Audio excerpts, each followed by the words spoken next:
Fala galera, sejam todos bem-vindos ao curso de Algoritmos e Estruturas de Dados.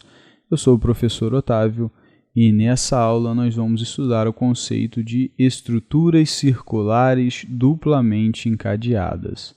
E também vamos estudar como representar computacionalmente uma lista circular duplamente encadeada. Nas aulas passadas a gente estudou as estruturas duplamente encadeadas. A gente estudou as listas, pilhas e filas duplamente encadeadas e, além delas, a gente tem também as listas, pilhas e filas duplamente encadeadas circulares, né? Então, a gente tem essa outra maneira de representar através da alocação duplamente encadeada.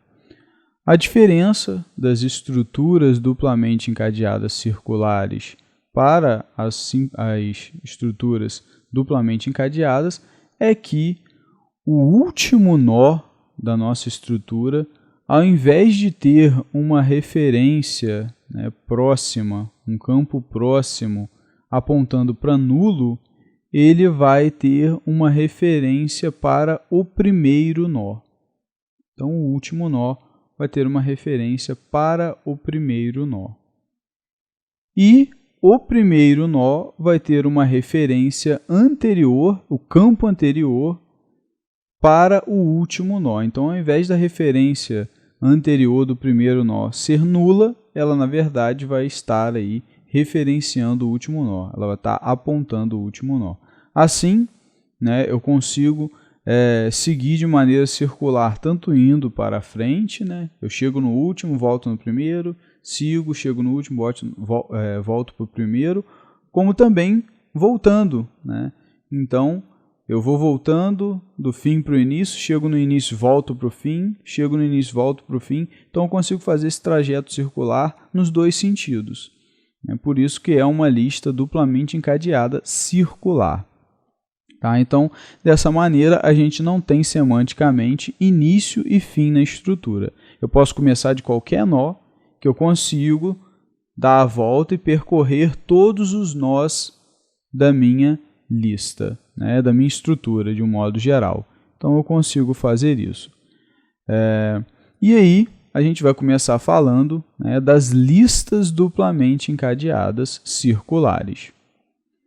O primeiro passo é representar essa lista computacionalmente. Então, a ideia aqui é análoga ao que a gente estudou anteriormente.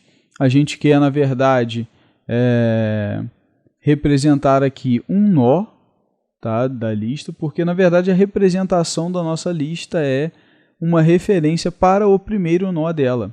Então, o que a gente tem que definir é uma estrutura que define os nós que vão estar nessa lista. Então, é essa estrutura que a gente tem que definir. E aí, consequentemente, a gente consegue definir a lista propriamente dita. E vocês vão ver que a definição do nó de uma lista circular duplamente cadeada é idêntico ao nó de uma lista duplamente cadeada. Não muda nada. Tá? Então, vamos ver aí como que fica a representação computacional de um nó de uma lista duplamente cadeada circular e, consequentemente, também como fica a representação de uma lista duplamente cadeada circular. Bom, galera, então, em primeiro lugar, vamos definir as diretivas if e ndef, tá? Para garantir que a nossa lista não vai ser incluída em duplicidade, mesmo que tenha mais de um include dela no mesmo programa. Então, if e ndef, lista duplamente encadeada circular.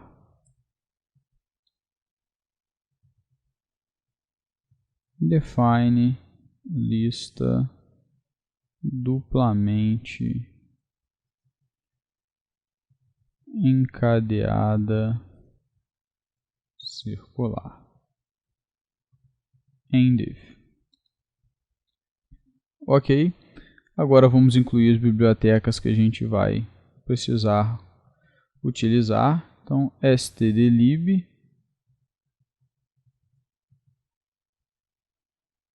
e stdio.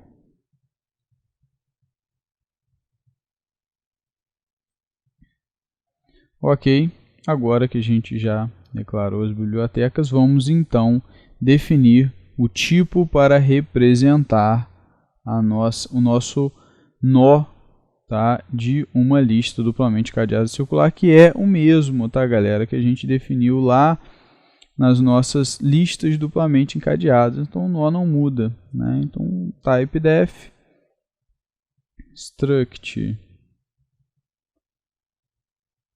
nó duplamente encadeado,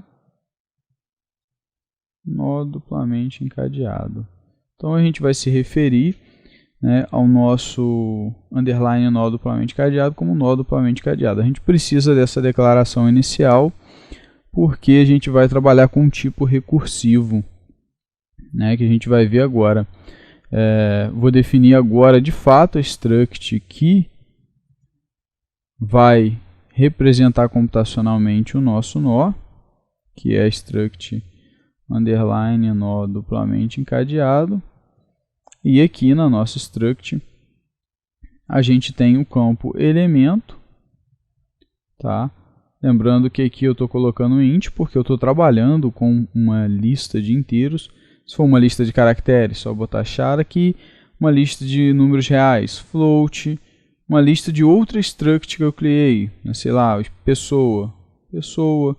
Então assim, basta mudar aqui o tipo que eu estou mudando aí, tipo da minha lista. Tá? Lógico que quando a gente for usar tipos compostos como struct, isso gera implicações na hora da gente comparar elementos e também na hora de ler e exibir elementos. Tá? Mas do resto é igual, né? Não muda, é tudo análogo. Ok? Então, criamos aí um campo elemento e a gente vai agora criar aí um campo próximo, tá? Para referenciar o nó que vai vir a seguir, ou seja, o nó seguinte, né, a esse nó. E a gente vai ter também o campo anterior, que é o campo que vai referenciar o nó que vem antes do nó em questão. Por isso que é duplamente encadeado. A gente tem uma referência para o próximo ou para o anterior. Tá? Então, dessa forma, né, está definido aí o nosso nó. E a gente viu que uma lista nada mais é do que a referência para um nó inicial. Né? Então, o que é a nossa lista? Vamos definir ela agora aqui, ó. A nossa lista, né, nada mais é do que